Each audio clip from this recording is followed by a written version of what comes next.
Saludos, en esta ocasión vamos a aprender cómo representar un vector por medio de su forma cartesiana y su forma polar, y además vamos a aprender cómo se descompone un vector.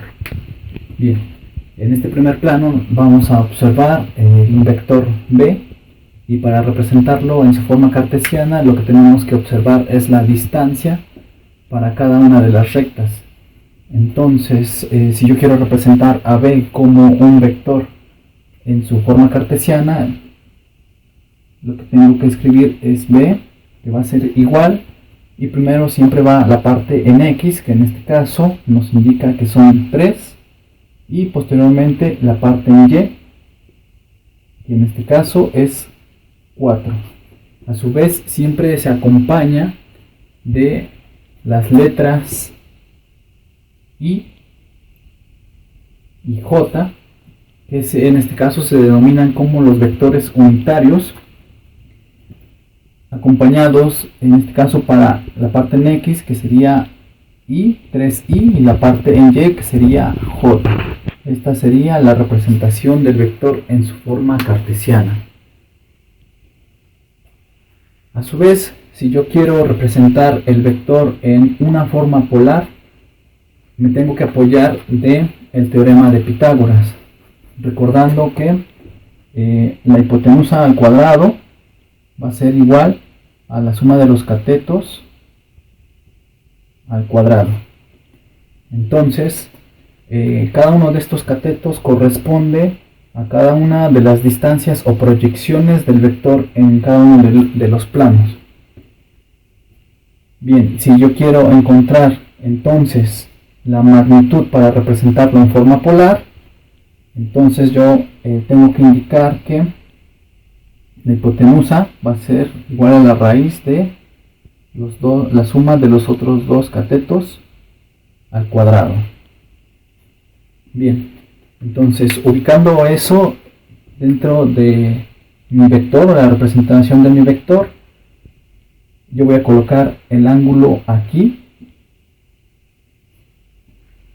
y si me doy cuenta se está formando un triángulo del cual nuevamente yo tengo que hacer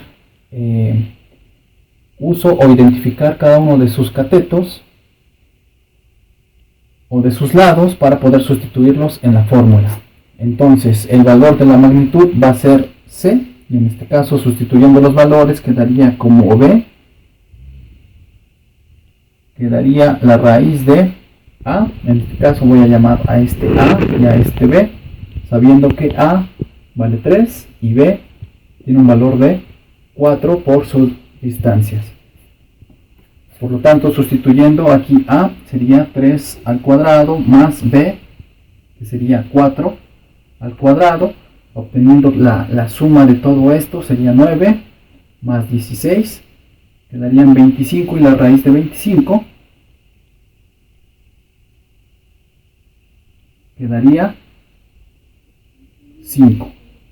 Entonces esta sería la magnitud de este vector, siempre representando con una flecha. Bien, entonces ya tengo cuánto vale su magnitud, que es 5, y lo único que me faltaría es obtener su dirección, es decir, el ángulo. Para esto vamos a utilizar las funciones trigonométricas nuevamente. Lo voy a escribir acá, la palabra SO, K,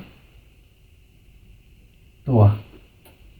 Bien, entonces los datos para obtener la dirección o el ángulo de mi vector son el cateto opuesto y el cateto adyacente y el ángulo.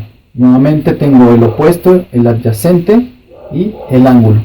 La función que corresponde para obtenerlo entonces es la tangente, porque tengo el opuesto, el adyacente y el ángulo para sacar la tangente.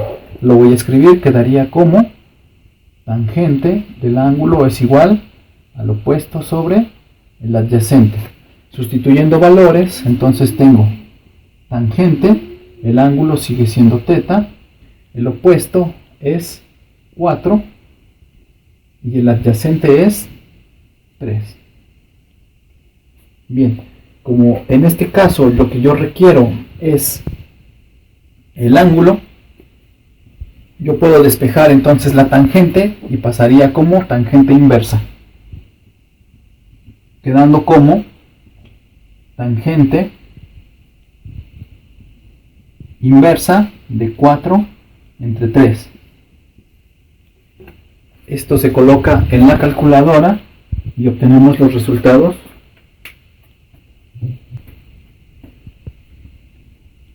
Y entonces el ángulo o el valor obtenido en la calculadora es de 53.13.